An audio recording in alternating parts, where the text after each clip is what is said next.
The late afternoon sun slanted through the tall, dusty windows of the Lowell Conservatory's practice room B, painting long rectangles of gold on the scuffed wooden floor. In the back corner, away from the light, a young woman sat with a stillness that seemed to absorb the room's gentle chaos. Her name was Elena Petrova, and she was making a careful study of being invisible. Around her, the air buzzed with the energy of a dozen students. Fingers flew over keyboards, scales ran up and down, and snippets of complex concertos collided in a jarring symphony of ambition. Elena watched it all from behind a curtain of plain brown hair, her hands folded in her lap. She wore a simple gray sweater and dark pants, clothes chosen for their ability to blend into the background. She was a ghost in a temple of sound. A door at the front of the room clicked open, and the chatter dimmed. Dr. Aries Thorne entered, followed by his assistant, Clara Finch. Thorne carried an air of polished importance, his tweed jacket seeming to announce his expertise before he even spoke. Clara, younger and sharper, scanned the room with the efficiency of a hawk, a clipboard held tight against her chest. "Right. Everyone settle," Thorne said, his voice a warm, confident baritone. "We'll begin the assessments. Let's see how our new transfers are acclimating." Elena felt a familiar cold knot tighten in her stomach. She had been here 3 weeks, and in that time she had spoken only when necessary, played only what was assigned, and offered nothing of herself. It was a skill she had perfected over the past 2 years, the art of being perfectly, utterly average. One by one, students were called to the grand piano at the front. They played excerpts from Bach and Mozart, their faces tight with concentration. Thorne would nod thoughtfully, offering a "quite good" or "watch the tempo in the third measure." Clara would scribble notes, her pen tapping a silent judgment. "Elena Petrova," Clara called out, her eyes finding Elena in the back. Elena stood, her movements slow and deliberate. She walked to the front, her footsteps quiet on the old floor. She did not look at the other students, nor at the imposing black shape of the grand piano. She focused on a small chip in the wood of the music stand. "You've been working on the Clementi Sonatina, I believe?" Thorne asked, glancing at his roster. His tone was not unkind, but it held a distance, the voice of a professor addressing a question mark. Elena nodded. "Yes, sir." "Well, then, let's hear it." "From the exposition, please." Elena sat on the bench. It was too high. She adjusted it slightly, making a show of being uncomfortable. She placed her hands on the keys, feeling the cool, familiar ivory under her fingertips. For a fleeting second, her shoulders relaxed, her spine straightened into an old, forgotten posture. Then she remembered. She forced a tiny, almost imperceptible slouch back into her frame. She began to play. The notes were correct. Every key was struck accurately. The rhythm was mathematically precise. But the music was empty. It was like hearing a perfectly grammatical sentence, spoken with no emotion, no meaning. The melody, which should have been playful and light, plodded forward like a tired march. She dampened the dynamics, making the loud parts meek and the soft parts merely quiet. She played not to express, but to fulfill a requirement. When the last note faded into the room's quiet, there was a pause. Thorne rubbed his chin. Clara's pen had stopped moving. "Well," Thorne began, his voice measured. "You have the notes, Elena. That is a foundation." He paused, choosing his words. "But music is more than notes on a page. It is spirit. It is passion. What did you feel when you played that?" Elena kept her eyes on the music. "I'm not sure, sir." Another student might have been embarrassed or defensive. Elena was just still. Clara leaned over and whispered something to Thorne. He nodded slowly. "It's clear you have some technical facility," he said, addressing Elena again. "But to advance here at Lowell, one must reach for greater challenges." One must show a certain hunger. He stood and walked to a shelf of sheet music, running a finger along the spines.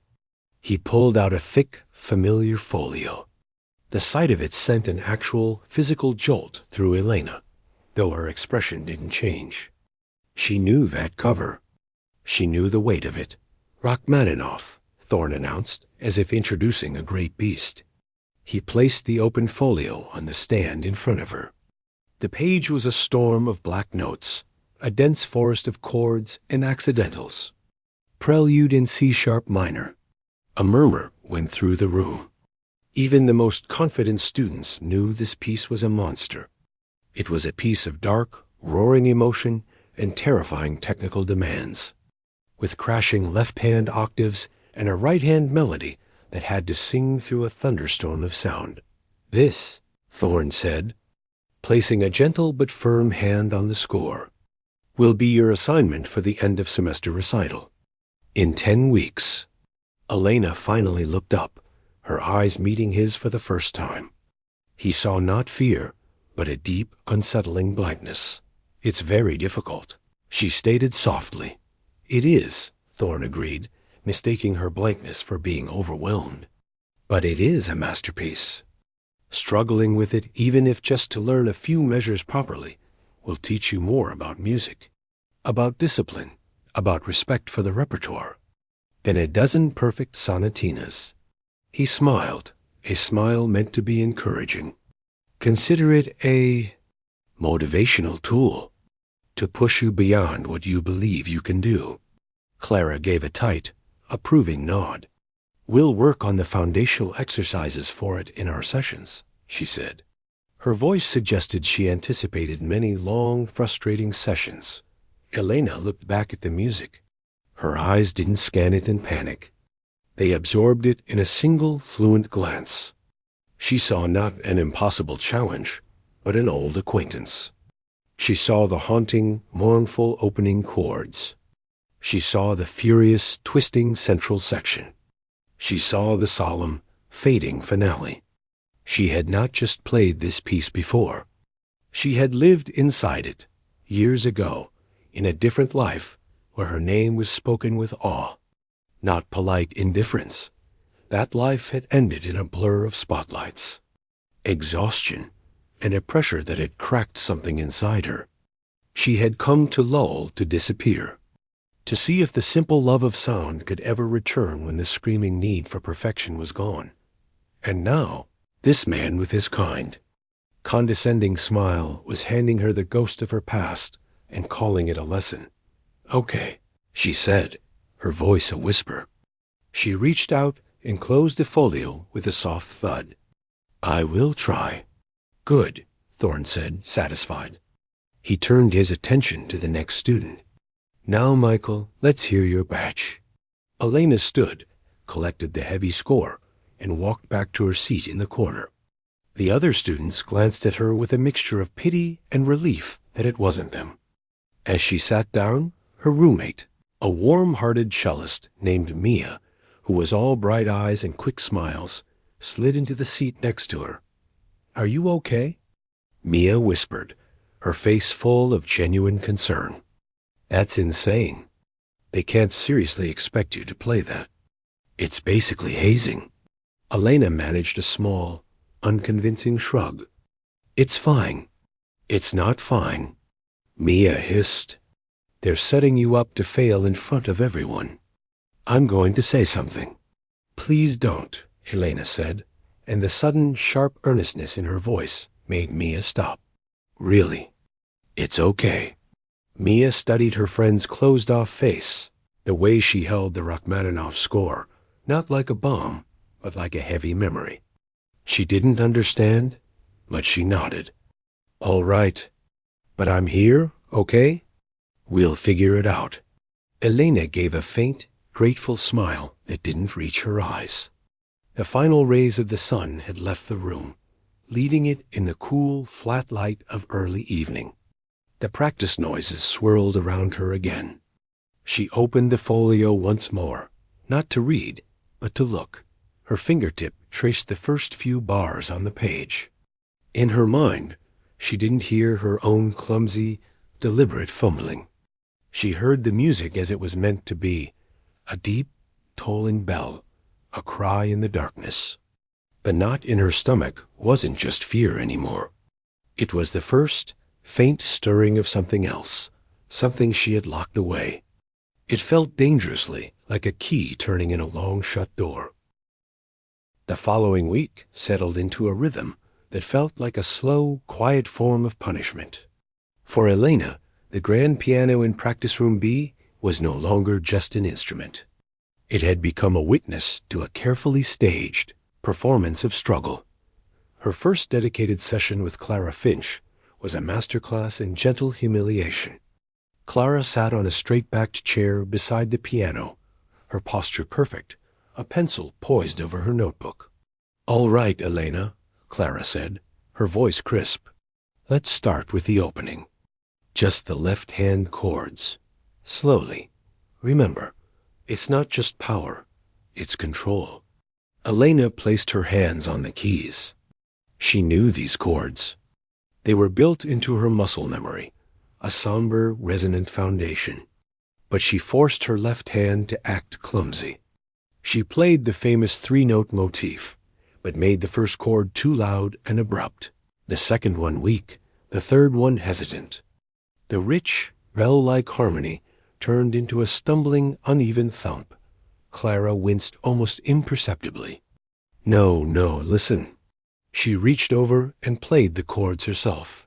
Her technique was clean, academic, but it lacked the profound weight the piece demanded. "See? Even, deliberate, like a heartbeat. Again." Elena repeated the mistake, adding a slight wobble in her wrist for good measure. "Your hand position is too rigid," Clara observed, tapping Elena's wrist with her pencil. "You need to relax. Let the weight of your arm do the work." She spoke as if explaining color to someone who had been blind from birth. For an hour, they dissected the first page. Elena played passages with a deliberate, wooden phrasing. When they reached the first treacherous run of notes, she fumbled them completely, her fingers tangling in a show of believable frustration. She let out a small, defeated sigh, one she didn't have to fake. Clara closed her notebook with a soft snap. "We'll come back to that. It's clear we need to build more fundamental strength. I want you to practice Hainan exercises, numbers 20 through 30, for 45 minutes a day. It will help with finger independence." Elena nodded, looking at the sheet music as if it were a mountain she was told to climb with bare hands. "Yes, Miss Finch." The word spread through the small community of the conservatory. It became a piece of gossip, served with lunch in the cafeteria or between rehearsals. "Have you heard? They gave that quiet transfer student, the one who looks like a strong wind would knock her over, the Rachmaninoff Prelude, Thorne's motivational assignment. It's cruel. She can barely play Clementi." The whispers were a mixture of pity and morbid curiosity. Elena heard snippets of it, but she kept her head down, moving between her dorm room and the practice rooms like a ghost on a set route. Only her roommate, Mia, provided any warmth. Mia was a storm of positive energy, her cello case always bumping into door frames, her laughter loud and genuine. One evening, she found Elena sitting on her bed, not reading, not sleeping, just staring at the wall. "This has gone far enough," Mia declared, dropping her bag on the floor. "I heard Clara had you doing finger exercises like a beginner. This isn't teaching. It's torture. I'm going to talk to Dr. Thorne." Elena looked at her, and for a second, the blank mask slipped. Mia saw a flash of something old and tired and deeply frightened. "Please, Mia, don't. But why?" Mia sat beside her, her voice softening. "Why are you just taking this? You don't have to prove anything to them." "It's not about proving anything," Elena said, her voice so low Mia had to lean in. She was silent for a long moment, choosing her words from a place she never talked about. "It's about staying quiet. If I make a scene, they'll look closer. This way, They just see what they expect to see. A struggling student? It's safer. Safer from what? Mia asked, completely confused. Elena just shook her head, the curtain of hair falling back over her face. From remembering. She didn't explain further. The next day, during a group masterclass, the gap between Elena and the others was put on full display. Dr. Thorne had students perform short pieces for critique. When it was Elena's turn, she played a simplified version of the Prelude's melody, just the right hand, slowly. It sounded like a sad, broken music box. Thorne listened with his head tilted. "You're focusing on the notes, Elena, which is good," he said to the class, using her as a teaching moment. "But where is the story? This melody is a cry. It's loneliness. You must feel it in here," he said, tapping his chest, "before it can come out here." He gestured to the piano. A student near the front, a confident young man with a flashy technique, raised his hand. "Dr. Thorne, maybe it's too advanced for the emotional context to come through yet. Perhaps a different piece would allow the expression to develop first." He said it politely, but the meaning was clear. She's not up to this. Thorne considered it. A fair point. But sometimes, wrestling with a giant teaches you things a smaller opponent cannot. Struggle has its own value. We will continue to support Elena's efforts. His words were meant to be supportive, but they cemented her role in everyone's eyes. The pity case. The struggling novice thrown into the deep end. After class. As Elena was packing her bag, that same student approached her. "Hey, no offense earlier," he said, not unkindly. "It's just a really brutal piece. If you want, some of us have a study group. We could help you with the basics of the middle section." It was a generous offer from his world. To him, she was a drowning person, and he was throwing a rope. Elena felt a pang of guilt. She was deceiving them all. "Thank you," she said, avoiding his eyes. "But I think I need to go at my own pace. It's kind of you." He shrugged, giving her a smile that was a mixture of pity and admiration for her stubbornness. "Suit yourself. Good luck." The pressure built like a low, steady headache. The practice rooms, with their soundproof walls, felt like confessionals where she performed her sin of hiding. She would spend her allotted hour playing the Hanon exercises with exaggerated stiffness, then fumble through the prelude for anyone who might be listening outside. But in the last 5 minutes, when the hallway was silent, she would allow herself a moment of truth. Her shoulders would drop. Her breathing would deepen. She would play the opening chords just once for herself. And for those few seconds, the sound was rich, full, and heavy with a feeling so deep it hurt. Then she would stop, cut the vibration short with the damper pedal, and the room would return to being just a room. One afternoon, Clara was particularly focused on the agitato section, the furious, stormy part of the piece. "The tempo is relentless here," Clara said, tapping the metronome and setting it to a painfully slow speed. "You must keep absolute control. Play just these 2 measures." Elena played them, making her hands tense, creating a ragged, uneven sound. "Your 4th and 5th fingers are weak," Clara diagnosed. "It's causing that blurring. Here, try this isolation drill." She demonstrated a dry, technical exercise that bore little relation to the passionate fury of the music.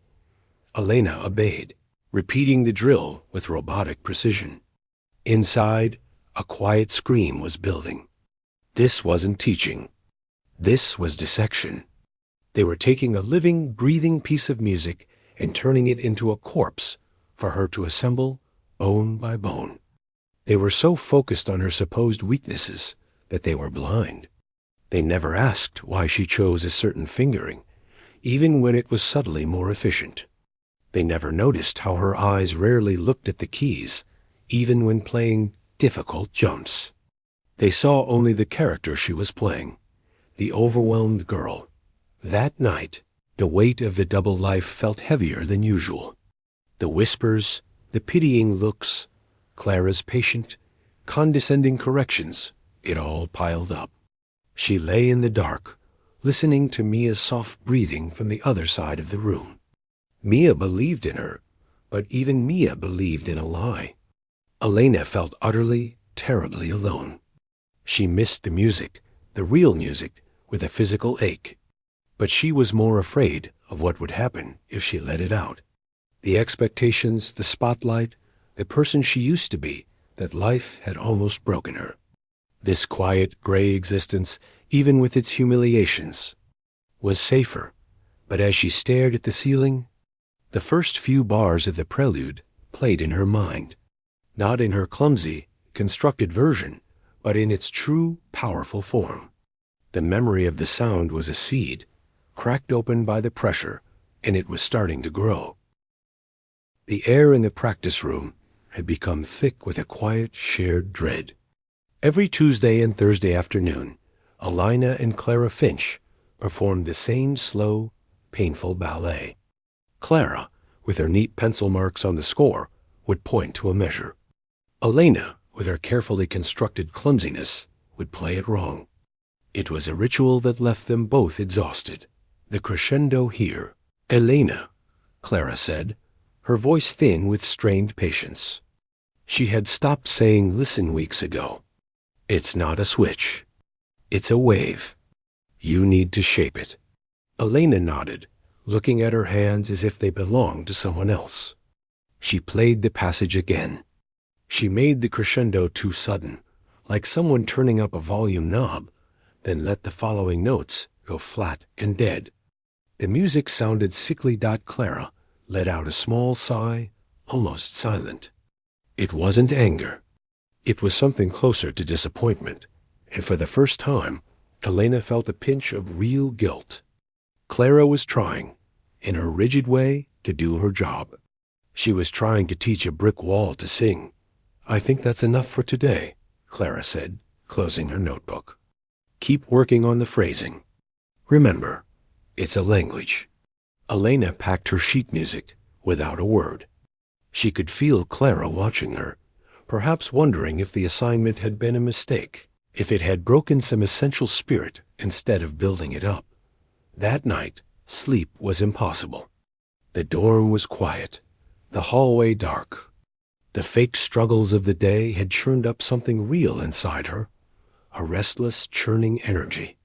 The ghost of the music, the real music, wouldn't leave her alone. It played in her head, not in the broken pieces she presented to the world, but whole and complete and furious. It felt like a living thing trapped in a cage, and it was rattling the bars. She got out of bed, pulled on a sweater over her pajamas, and slipped her feet into shoes. She didn't think. She just moved, drawn by a need deeper than fear. The conservatory building was never truly locked. Not for the students who lived and breathed their art. A side door, used by the night cleaners, was propped open with a brick. The main concert hall was a vast, dark cavern. The only light came from the red exit signs and the pale moon filtering through the high windows, painting the empty rows of seats in silver and shadow. The silence here was total, a heavy velvet blanket after the constant, muffled sounds of the dormitory dot. Her footsteps echoed as she walked to the center of the stage. The grand piano sat there like a sleeping giant, a huge black shape. For a moment, she just stood before it, feeling the sheer size of the space, the weight of the quiet. Then she sat. The bench was at the wrong height. She adjusted it smoothly, a movement she never allowed herself in the practice rooms. She opened the fallboard. The white keys gleamed faintly in the moonlight. She didn't need sheet music. The score was etched into her, a map of a country she had once called home. She placed her hands on the keys, and for the first time in 2 years, she let go. She didn't play the opening chords. She summoned them. Her left hand fell, not with stiff force, but with a relaxed, devastating weight. The sound that erupted into the silent hall was not just loud. It was profound. It was the deep, mournful toll of a bell, each chord vibrating with a richness that seemed to come from the piano's very soul. The famous melody that followed wasn't plucked out timidly. It sang. It wept. It was a voice, clear and heartbreaking, rising from the depths of those dark chords. Elena was gone. The careful slouch, the downcast eyes, the hesitant movements, all of it evaporated. Her back was straight, her head lifted, her entire body moving with the music, not fighting it. She was a conduit. The stormy agitato section wasn't a technical hurdle.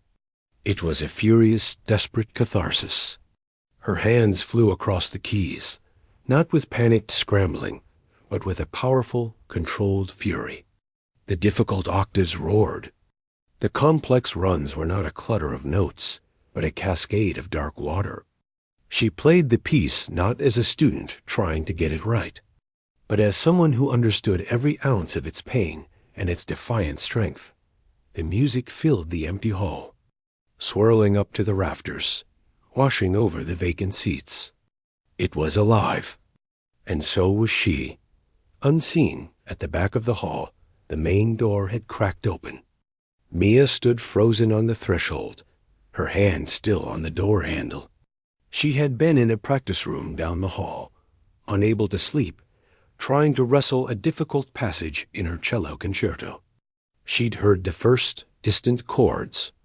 They were so powerful, so unlike any student playing, that she thought a professor must be in the hall. She came to listen. What she saw stole the breath from her lungs. It was Elena. But it was an Elena she had never seen, could never have imagined. This wasn't the quiet, defeated girl from their room. This was a force of nature. The transformation was absolute. The beauty and the raw emotion of the sound made her chest ache. She listened, utterly transfixed, as the piece built to its final solemn resolution. The last chords faded into a silence that felt deeper than before, now charged with the echo of what had just happened. As the final vibration died away, Alana's posture slowly collapsed. The maestro vanished, and the tired young woman returned. She let her hands fall into her lap and bowed her head, her shoulders rising and falling with deep, shaky breaths. Mia's mind reeled. The sheer scale of the deception, the depth of the secret, was staggering. All the pity she'd felt, all the frustration on her friend's behalf, all of Clara's condescending lessons, it was all a performance. A mask. And this was the truth hiding beneath. A part of her wanted to run down the aisle, to shout, to demand an explanation. But a stronger instinct held her back. The look on Elena's face in the moonlight wasn't one of triumph. It was one of immense vulnerability, of a pain so private it felt wrong to witness it. This wasn't a stunt. This was a confession made to an empty room. Mia slowly, silently, backed out of the doorway, pulling it closed without a sound. She stood in the brightly lit hallway, her heart hammering against her ribs. The ordinary sounds of the building a distant heater, the hum of lights felt jarring and fake. She walked back to their dorm room in a daze. She sat on her own bed in the dark, waiting. Her thoughts were a whirlwind. Why? Why would someone who could play like that pretend to be a beginner? Why endure the humiliation? The answer felt heavy and sad. 20 minutes later, the door opened softly. Elena slipped in, moving with her usual quiet grace. She didn't turn on the light. She just took off her sweater and shoes and got into bed. The room was silent. Mia lay still, pretending to be asleep. 1,000 questions burned on her tongue, but she swallowed them. She thought of the fear she'd seen in Elena's eyes when she'd threatened to confront the teachers. It's safer, Elena had said, from remembering.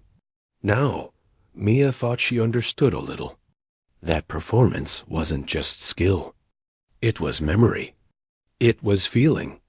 It was a ghost being let out for a painful, precious moment of air. To expose that to Thorn and Clara, to the whole school, would be to destroy the fragile peace Elena had built.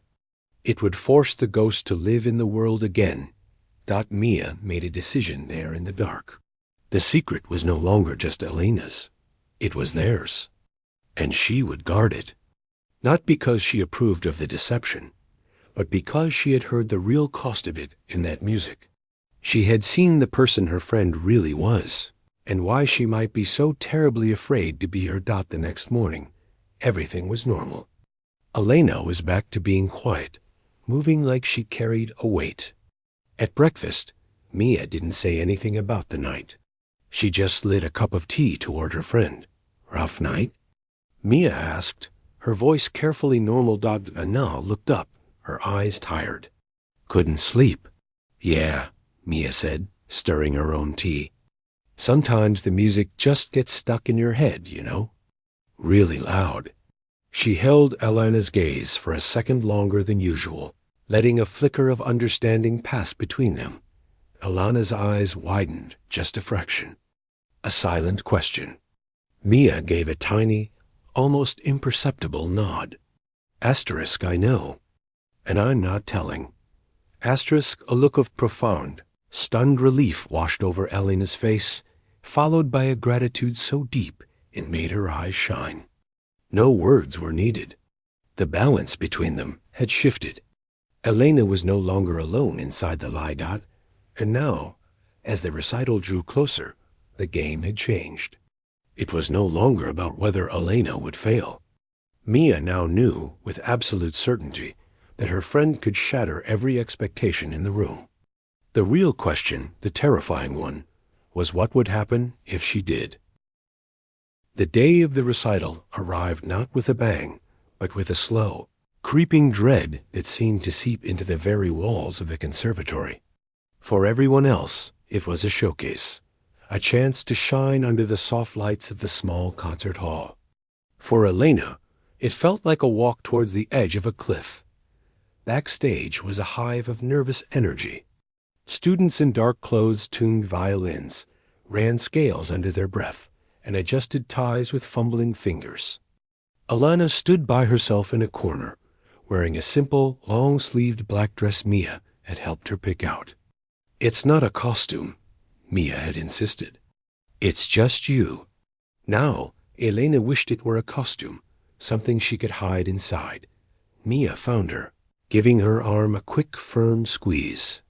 "Just breathe," she whispered, her own face pale with a shared secret. "Whatever happens in there, I'm right here." Her eyes held a complex message. Asterisk, I know what you can do. I know why you won't. No matter what you choose, it's okay. Asterisk, Elena tried to smile back, but it felt stiff and wrong. She could hear the audience settling in, the low murmur of conversation, the rustle of programs. Dr. Thorne's confident voice carried from the stage as he welcomed everyone. The performances began. A flutist played a piece that was light and tricky. A violinist performed with sweet, sorrowful tones. Each piece was met with warm, polite applause. Elena listened, but the sounds felt distant, like hearing music from underwater. Her own heartbeat was louder in her ears. Her name was called. A hush fell over the backstage area. The other students looked at her with those familiar expressions: pity, curiosity, a wince of sympathy. One of them gave her a thumbs up that was meant to be encouraging, but felt like a goodbye. She walked onto the stage. The lights were bright, hot on her skin. She could make out the first few rows of faces expectant, polite, ready to witness a struggle. She saw Dr. Thorne and Clara Finch sitting side by side in the front row. Thorne wore a small, encouraging smile. Clara's face was neutral, her hands folded in her lap, prepared for a competent assessment of a noble failure. The grand piano waited, a vast, dark ocean. The sheet music for the Rachmaninoff was already open on the stand, a landscape of terrible beauty. She sat on the bench. It was too high. In the practice rooms, she would have left it, using the discomfort as part of her character. Here, without thinking, her hands went to the knobs beneath. She adjusted it smoothly, precisely, lifting herself slightly and turning the crank with 2 swift, practiced motions. It took 3 seconds. In the front row, Clara Finch's eyebrows twitched, almost imperceptibly. It was not the fumbling movement of a novice. Elena placed her hands in her lap for a moment, closing her eyes. The noise of the hall, the pressure, the expectant silence, it was the same feeling as before every performance in her old life. The fear was the same, but the reason for hiding was gone. Mia knew. The secret was already cracked open. The ghost was already out of its cage. She placed her hands on the keys. They were cool and familiar. She thought of the empty hall, the moonlight, the truth she had played for no one. She could give them the struggle they expected. She could play her careful, clumsy lie and walk away, safe in her anonymity. But then she thought of Clara's pencil tapping her wrist. She thought of the whispers. She thought of Thorne's kind, condescending speech about respect for the repertoire. They had given her a ghost to wrestle with. Not knowing she and the ghost were old friends, she took a breath, deep and slow. And she began. The first chord was not loud. It was deep. It wasn't struck. It was summoned from the belly of the piano, a resonant, grieving sound that hung in the air, vibrating in the chests of the listeners. The second chord followed, richer, more complex. The third, a final dark resolution of the motif. It was not the uneven thumping she had presented in the practice room. It was architecture. It was sorrow made sound. In the front row, Dr. Thorne's encouraging smile vanished. His head tilted slowly, as if he were hearing a strange new language. Clara Finch went perfectly still. Then the melody began. Elena's right hand lifted it, not as a series of notes, but as a single heartbreaking song. It wept. It yearned.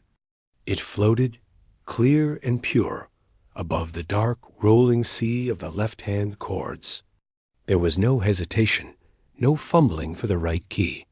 It was fluid, instinctive, and utterly convincing. By the time she reached the end of the first page, the atmosphere in the hall had transformed. The polite attention was gone, replaced by a stunned, electric focus. People had stopped shifting in their seats. They were leaning forward, drawn in by a force they couldn't understand. Then came the storm. The agitato section erupted. Where before there had been ragged scrambling, now there was controlled, powerful fury. Her hands were a blur, but every note in the cascading runs was clean and distinct. The crashing left-hand octaves were noisy banging. They were thunder, providing a terrifying foundation for the right hand's lightning. She wasn't fighting the piano. She was commanding it. The music was no longer a difficult piece being played correctly. It was a story of anguish and defiance, told by someone who knew every chapter by heart. Backstage, Mia stood with her hand over her mouth, tears welling in her eyes. She had heard it in the empty hall, but this was different. This was the truth, unleashed in front of everyone. It was even more powerful than she remembered. On stage, Elena was lost in it. The fear was gone, burned away by the fire of the music. The mask had melted. Her back was straight, her head moving with the phrases, her entire body expressing the push and pull of the emotion. She was, for the first time in years, completely and terrifyingly, herself. Dr. Thorne's face was a portrait of shock that had morphed into dawning, awestruck understanding. He looked at Clara, whose neutral mask had completely shattered. Her eyes were wide, her mouth slightly open. She was watching not a student, but a master.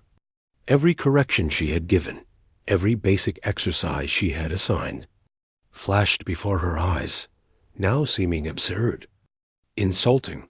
The final section returned, the melancholy melody now transformed by the preceding storm.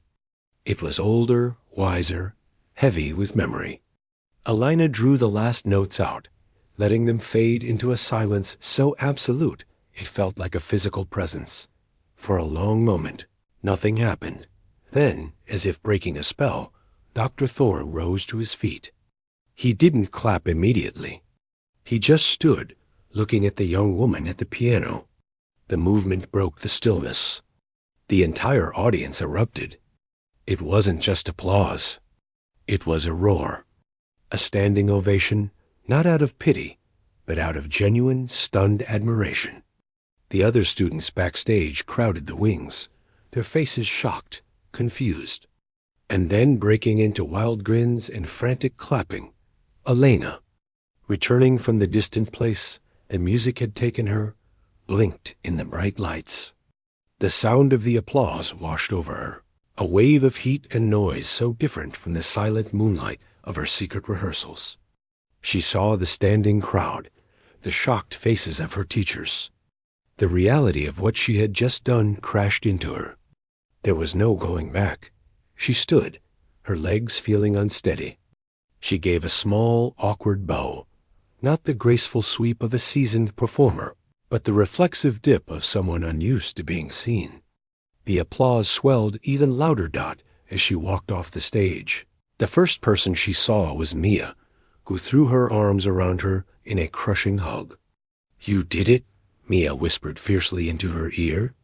"You really did it." But Elena felt numb. The performance was over, but she knew what came next.